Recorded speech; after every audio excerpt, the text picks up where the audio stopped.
অন্তর্বর্তীকালীন সরকারকে সহযোগিতা করব, কিন্তু দেশ বিরোধী, ইসলাম বিরোধী কোন পদক্ষেপ গ্রহণ করতে চাইলে অন্তর্বর্তীকালীন সরকারের বিরুদ্ধে মাঠে নামতে এতটুকু দ্বিধা আমরা করব না।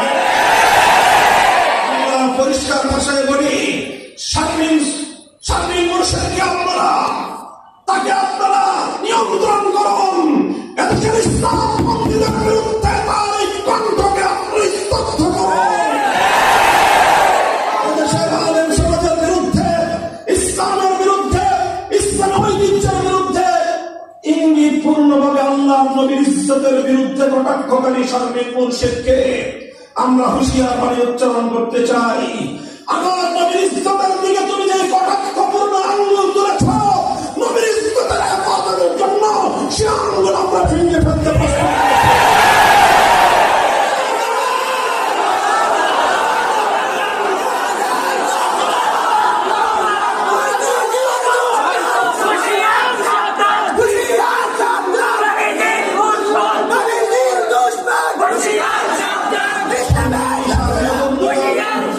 বাংলাদেশ খেলাফত মজলিস তার ঐতিহ্যের ধারা অনুযায়ী জুলাই বিপ্লবের পর থেকে আমরা প্রতিটি মঞ্চে বলে আসছি, আমরা জুলাই এবং আগস্ট বিপ্লবের অংশীদারদেরকে আগামী দিনে ঐক্যবদ্ধ দেখতে চাই।